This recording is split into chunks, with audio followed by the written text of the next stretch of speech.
Happy Halloween, ladies and gents.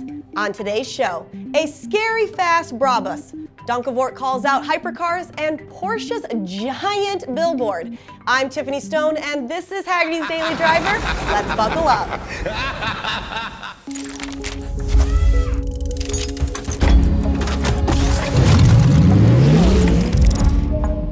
German tuner Brabus has unveiled their latest psychotically fast luxury car, a GT63 S4MATIC with 900 horsepower and 921 pound-feet of torque. They call it the Rocket 900, 1 of 10. Maybe we have to spray at beginning. No, Kyle, it's not that kind of rocket. It's a car. Sorry. Now, a limited edition Brabus is not a subtle thing. There's carbon fiber everywhere, an incredible interior, and of course, it's scary fast. Which is not that different from their other cars. They actually make 5 cars with 900 horsepower. This made us think, as more cars get turbocharged, is Brabus losing what made them special? You can practically get a Stage 2 kit for your Porsche Turbo at Walmart. Of course they're still special. No one else sells a 900 horsepower G-Wagon and a modified smart car. I mean, even Meryl Streep doesn't have that kind of range. And speaking of fast things, remember the Donkevoort GTO-JD70? The Danish sports car that advertised 2 Gs of lateral grip? Well, they made a faster one. This ruby skeleton is the D8 GTO-JD70 R. It's like the regular JD70, except it's not street legal.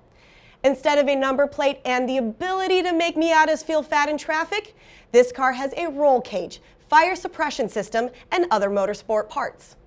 All that safety stuff means it's actually heavier than the street car, but at just under 1,600 pounds, you should still tie it down on windy days. Now, we don't know how fast it is around a track, but the company says it will corner at 2.5 Gs, and it's great for hypercar hunting. Can someone please make that battle happen? And how do you announce that the Porsche Taycan has arrived in the Middle East and in Africa? You turn the Burj Khalifa into the world's tallest billboard. Yep, that's a 2,722-foot tall building wearing 1 million LEDs displaying the Porsche crest and the Taycan badge. Now that's indeed incredible, and it's also proof that the Earth is round. Because if it was flat, you would definitely be able to see that from anywhere. And cue the comments. It's time for Throwback Thursday, where we look back at an awesome car of the past that doesn't deserve to be forgotten. Today's Mustang GT is one of the most well-rounded sports cars on the market. But that wasn't always the case. In 2002, the Mustang GT had 260 horsepower and a live axle. It was fine, but if you wanted a Ford capable of hunting Corvettes, you needed some upgrades. Enter the 2002 Saleen Mustang S281 SC. This Mustang came with a warranty, a supercharger, and a helicopter pad bolted to the trunk. The boosted 4.6-liter V8 makes 350 horsepower, 90 more than the stock GT. It would do 13.5 in the quarter if you got the launch right. If you got it wrong, this happens. Of course, this power figure would be overshadowed a year later when the 2003 Terminator showed up. Can we talk about awkward? But the Saleen wasn't solely focused on straight line speed, because Saleen is all about road courses. If you don't know, Saleen built their name racing cars, especially Mustangs. I'll spare you all the creds because they literally had decades of success.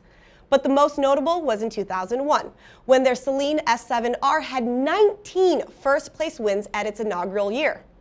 It's safe to say they know how to make things fast. Sure, today's GT500 is a supercharged beast that eats road courses, but that's now. 18 years ago, if you wanted a supercharged Mustang that actually turned, this was your car, and we think that's worth remembering. Well, that's it for me today. I'll be stuffing my face with Reese's Cups all weekend long. Stay spooky, stay safe, and keep driving.